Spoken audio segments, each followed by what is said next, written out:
Hello friends, myself Dr. Ankita Singh Chakutia, PhD in Biotechnology. Also, I have qualified CSI and GRM with All India rank 103. Today we are going to discuss about the nucleic acid. We'll start a new chapter with that's name is nucleic acid. So before moving toward the nucleic acid and its in its detail, nucleic acid नाम सुनते ही सबके दिमाग में एक नाम जरूर आता है या एक दो चीज़ें आती है जो कि है DNA, RNA, genetic material. Of course हम इन्हीं सब के बारे में डिटेल में जानेंगे आने वाले लेक्चर्स में. बात करें न्यूक्लियोटाइड, जो कि एक इसका स्ट्रक्चरल यूनिट होता है, major building block of this nucleic acid. उसका क्या क्या काम होता है other than the formation of the polynucleotide chain. उसका काम होता है एनर्जी करेंसी में. उसका काम होता है आपका एक केमिकल लिंक, सिग्नल के तौर पे काम करता है between the extra cellular stimuli, hormone and the cellular response. इसके अलावा एक वो मैसेज को फैक्टर की तरह काम करता है in the for the function of any enzyme. मतलब मल्टीपल एंजाइम है, there is a list of such enzyme that needs a cofactor. That cofactor is majorly made up with this nucleotide that we are going to discuss now. What nucleotide is, अगर हम और इसके भी detail में जाए, nucleotide is made up of with the three major unit that is phosphate group, a pentose and a nitrogenous base. Pentose जो होती है हमारे न्यूक्लिक एसिड में, can be of two type. Pentose can be of two type. ठीक है, एक होती है राइबोज, अगर आरएनए है तो राइबोज होगी, और एक होती है deoxyribose. Deoxyribose major structure एक दोनों का कंबाइन कॉमन जो मैं बताना चाहूंगी. यहाँ पे देखिए फ्यूरन कह रही हूँ, फ्यूरेनोज कह रही हूँ तो इस स्ट्रक्चर की वजह से, क्योंकि ये फ्यूरेनोज टाइप ऑफ स्ट्रक्चर है. ठीक है ना, HOH HOH. और ये देखिए बीटा कॉन्फ़िगरेशन में पाया जाता है क्योंकि OH सेम साइड में है ऑफ दिस CH2OH, है ना. तो ये तो स्ट्रक्चर है राइबोस का, क्योंकि OH is present at this position. And one more thing that I want to mention over here is that in this nucleic acid structure or nucleic acid biomolecule, the numbering of the individual carbon or in this structure is given like 1 prime, 2 prime, 3 prime, 4 prime and 5 prime. मतलब कि prime ना ये इस तरह से dash एक दे दिया जाता है हर एक number of individual member of the ring structure में. क्यों ऐसा किया गया है? क्योंकि आने वाले टाइम में हम देखेंगे there is another structure, cyclic structure is present in the structure of nucleic acid. So to for our convenience and to get rid of any kind of confusion, ये 1 प्राइम से नवाजा गया इसके नंबरिंग को, क्योंकि उधर भी हमें नाइट्रोजनस बेस के केस में भी जो कि एक अनदर साइक्लिक स्ट्रक्चर है वहाँ भी हमें नंबरिंग देना पड़ता. तो जब ये बॉन्ड आपस में बनाते तो एक अलग सा ही कंफ्यूजन होता कि किसका कौन सा कार्बन नंबर में या 1 है या किसका कौन सा कार्बन नंबर, मतलब there can be a big confusion. That's why to get rid of from this kind of stupid सा कंफ्यूजन के लिए यहाँ पे प्राइम दे दिया गया. बहुत अच्छा कॉन्सेप्ट निकाला. तो देखिए अब अगर OH ग्रुप यहाँ पे ये तो था, अगर OH है तो this is ribose. If OH is eliminated और रिप्लेस्ड विथ हाइड्रोजन, ठीक है, then it is called as 2 prime deoxyribose, है ना. 2 प्राइम डीऑक्सी राइबोज कहलाएगा. तो इस तरह से पेंटोज जो है दो फॉर्म में पाया जाता है. आरएनए में ये राइबोज के फॉर्म में रहता है और डीएनए में ये डीऑक्सी राइबोज के फॉर्म में रहता है. नाउ अगर हम बात करें कि पेंटोज और nitrogenous base alone they form nucleoside. ये न्यूक्लियोसाइड कहलाता है जब तक कोई फॉस्फेट ग्रुप इस पे आके ना जुड़े. ठीक है, जैसे ही फॉस्फेट ग्रुप जुड़ जाता है they get converted into nucleotide. ठीक है, अब जैसे एग्जांपल करें, अगर एक नाइट्रोजनस बेस मैंने लिया एडेनाइन. एडेनाइन है या नाइट्रोजनस बेस है, जब तक वो किसी पेंटोज शुगर से जाके राइबोज या डीऑक्सी राइबोज से नहीं जुड़ता है तब तक वो न्यूक्लियोसाइड का निर्माण नहीं करेगा. लेकिन जैसे ही वो शुगर से जुड़ जाएगा इट फॉर्म एडिनोजाइन इन आरएनए. वहीं डीऑक्सी एडिनोजाइन इन डीएनए. और इसका न्यूक्लियोटाइड अगर फॉस्फेट ग्रुप और आके जुड़ जाता है तो it get converted into adenylate या deoxy adenylate, isn't it? Nitrogenous base further can be of two type now. ये तो था एक pyrimidine का एग्जाम्पल,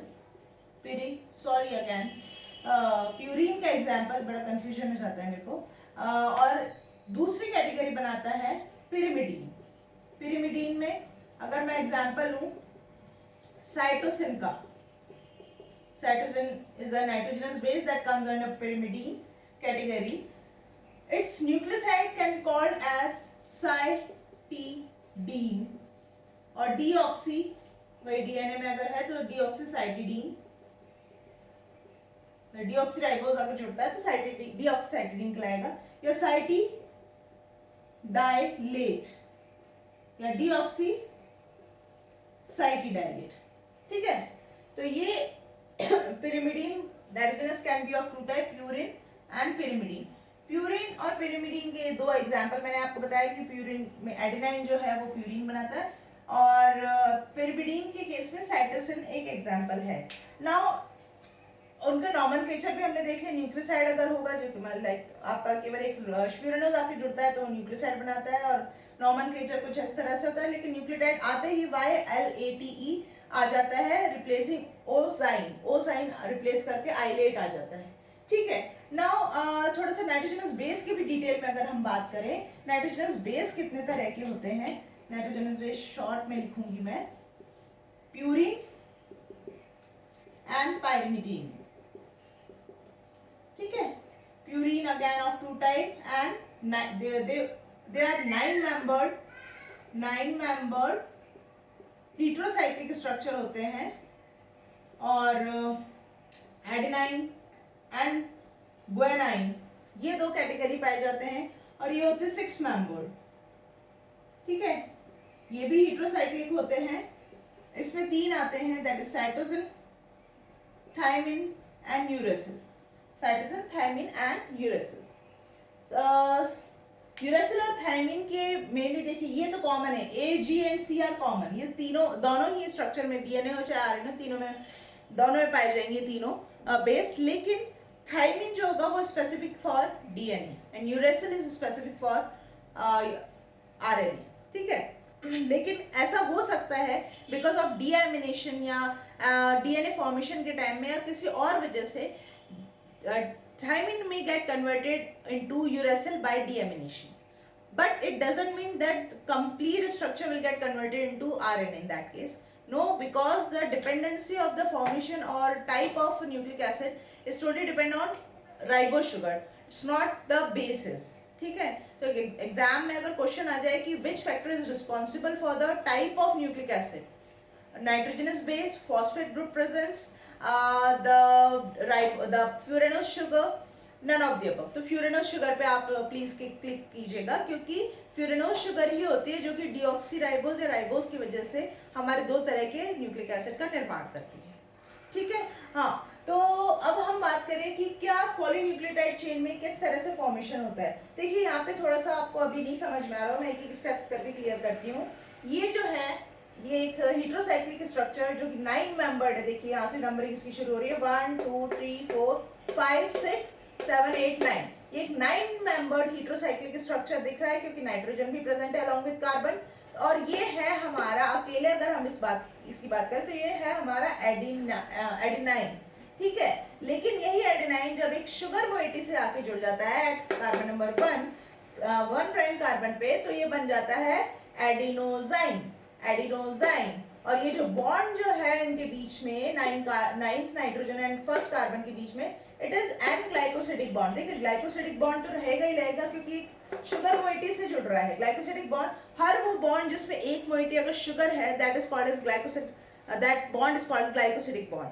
और दूसरा मोइटी हो सकता है शुगर हो या कुछ और हो सकता है. अब यहाँ पे हमारा नाइट्रोजनस बेस है, लेकिन नाइट्रोजनस बेस ग्लाइकोसिडिक बॉन्ड इस तरह से बन रहा है कि रिमूवल ऑफ हमारे शुगर से तो हाइड्रोक्सिल ग्रुप रिमूव होता है और हमारे बेस से एक हाइड्रोजन आता है तो रिमूवल ऑफ -H2O होता है in the formation of this glycosidic bond, and this is called as an glycosidic bond. Now when this nucleoside get attached bind with some one phosphate group via ester linkage, then this structure commonly called as a nucleotide।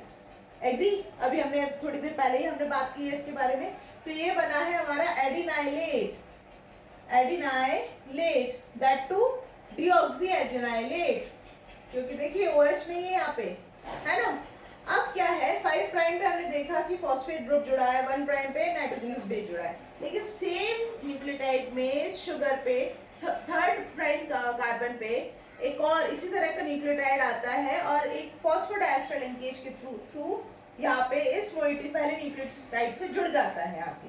ठीक है, यहाँ पे ये जो example है this is cytosine nitrogenous base है, ठीक है, and combined this structure is called as cytidylate, that to deoxycytidylate, क्योंकि OH नहीं प्रेजेंट। ठीक है, तो 3 प्राइम कार्बन से दूसरे न्यूक्लियोटाइड से जुड़ रहा है, 5 बेसिकली देखा जाए तो 5 प्राइम कार्बन से। तो ओरिएंटेशन जो रहता है किसी भी न्यूक्लियोटाइड चेन का, इसी तरह से यहाँ पे आगे और चीजें जुड़ते जाएंगी। ओरिएंटेशन जो रहता है it is from 5 prime to 3 prime, ठीक है ना, 5 प्राइम टू 3 प्राइम रहता है किसी भी पॉलीन्यूक्लियोटाइड चेन का। इट कैन बी RNA और DNA, बट जो ओरिएंटेशन रहेगा वो 5 प्राइम टू 3 प्राइम ही रहेगा। ठीक है, so this is all about the basic of nucleotide and the structure of nucleic acid. आने वाले लेक्चर्स में हम और इसके डिटेल में जाएंगे, इसके टाइप्स के बारे में भी जाएंगे। 1 मिनट, सॉरी। तो आज का मेरा लेक्चर अच्छा लगा हो तो please hit the like button, share this video, subscribe my channel so that notification आप तक जाए। आप लोग लाइक बिल्कुल नहीं कर रहे, प्लीज़ लाइक करें। कुछ कमी लग रही है तो कमेंट बॉक्स में ज़रूर मेंशन करें। एक पॉजिटिव मोटिवेशन देता है किसी भी एजुकेटर को, मुझे भी मिलेगा। ठीक है, काम तो मैं करती ही जाऊंगी, बट हाँ एक पॉजिटिव मोटिवेशन देता जाए तो ज़्यादा अच्छा है। ठीक है, मिलते हैं अच्छे से लेक्चर के साथ में। Till then stay safe and stay blessed. Bye bye.